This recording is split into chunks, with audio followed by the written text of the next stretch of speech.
Koliko je pomembno, da je pač cvetličar samostojen in da se ne obrača skozi na para, je to v redu postavljeno?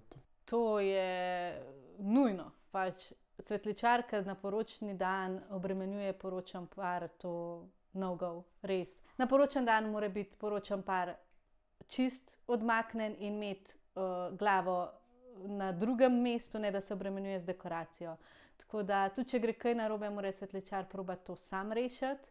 Jaz sicer tako parom rečem, dajte mi, prosim, eno telefonsko od kakšnega svata, mame, priče, samo ne od vaju, da če slučajno gre kaj narobe, kar ni odvisno od mene, ampak je nek tretji zunanji dejavnik, pa ga res ne morem rešiti. Dajte mi, da njega pokličem, da vaju ne obremenjujem, ker se mi zdi na poročen par, dan poročen par ne sme biti obremenjen.